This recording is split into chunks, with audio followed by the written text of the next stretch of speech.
আমি মনোনীতা। আমি আজকে ট্রাফিক পুলিশের দায়িত্ব পালন করতে চাই। তো এই দেশের একটা অংশ, আমিও তো এই দেশের নাগরিক। সেজন্য আমারও তো একটা দায়িত্ব বা কর্তব্য আছে। সেজন্য আমি এই কর্তব্যটা পালন করছি ট্রাফিক হিসেবে। এখন তো ট্রাফিক নাই, সেজন্য আমার ভাইয়েরা নামছে, ছাত্র ভাই, সেজন্য আমিও নাম।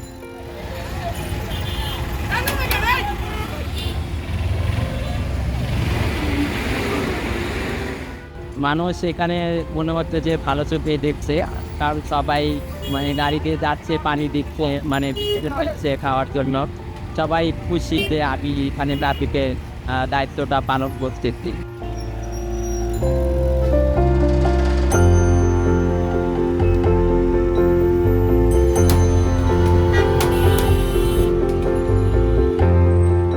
আমার ছোটবেলা থেকেই ইচ্ছা যে আমি একজন পুলিশ হবো বা ট্রাফিকে আমি কর্তব্যটা পালন করবো। সেজন্য তো আমরা পিছিয়ে পড়া জনগোষ্ঠী বলেই তো আমাদের কোনো চাকরি বা অন্য কিছু মানে ক্ষেত্রে নেওয়া হচ্ছে না। সেজন্য এই ট্রাফিকের কিছুদিনের জন্য হলেও ট্রাফিকের দায়িত্বটা পেয়ে অনেক ভালো লাগতেছে, যে আমিও যে একজন ট্রাফিক হিসেবে এখানে কাজ করতেছি।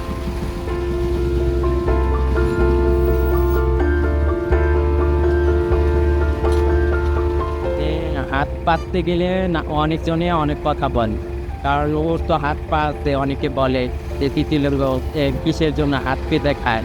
আমি চাই যে আমাদের যে জনগোষ্ঠী আছে ওদের মধ্যে অনেকেই শিক্ষাগত যোগ্যতা আছে।